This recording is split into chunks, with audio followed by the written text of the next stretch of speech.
est-ce que vous pouvez donner quelques chiffres relatifs aux accidents, peut-être les plus récents? C'est vrai qu'en fait, pour l'année 2018, 550 personnes ont perdu la vie sur la route. C'est vrai que ça fait moins par rapport à 2017 où on avait 635 tués sur la route. C'est vrai qu'un mort, c'est toujours un mort de trop.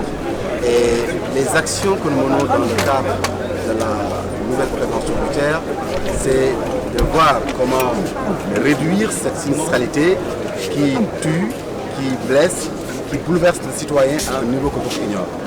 Un accident de la circulation, c'est toujours tragique. Et cette année, c'est vrai qu'il y a un volet que les gens avaient perdu n'avaient pas intégré, c'était la prise en charge. Après l'accident, qu'est-ce qui va se passer? Et je pense qu'en fait, cette prise en charge, elle est à deux niveaux.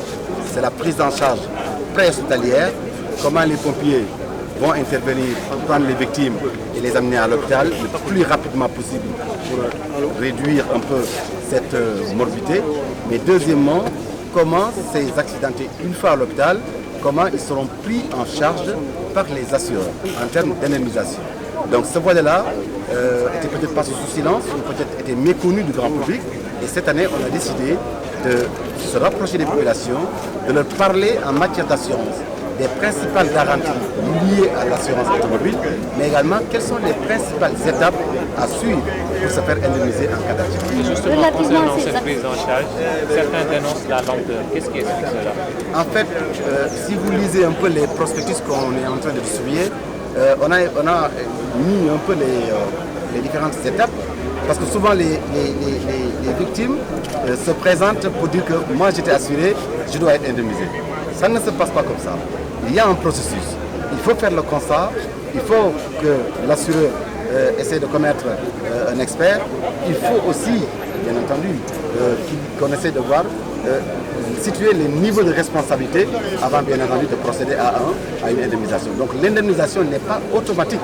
Donc tout dépend de la situation de l'accident, mais également de l'auteur aussi de l'accident. Donc si vous lisez un peu les prospectus, vous verrez, en fait, il y a un flot d'informations que les gens pourront s'approprier pour expliquer aux populations comment s'y prendre pour se faire indemniser. Les accidents, est-ce que vous avez noté des zones où les axes sont Ah oui, au niveau des zones accidentogènes, c'est vrai que c'est l'axe Fort-de-Bas, c'est la route nationale numéro 1, l'axe Fort-de-Bas, Pout et Thiès à Loutagne.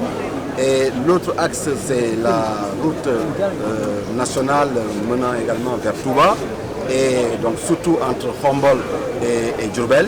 Et l'autre axe, bien entendu, c'est l'axe Fatick, Kaolack et Tambacounda. En fait, ce sont les zones les plus accidentogènes, les accidents les plus dramatiques, les plus catastrophiques se produisent sur ces grands axes. Et aujourd'hui, avec le ministère des Transports, nous sommes en train de voir comment éliminer ces points noirs qui causent beaucoup de préjudice. Et je pense que d'ici peut-être la fin de l'année, il y a beaucoup de zones d'ombre, zones noires qui seront soignées. Et je pense qu'en fait, ça, tout ça pour le bonheur des automobilistes.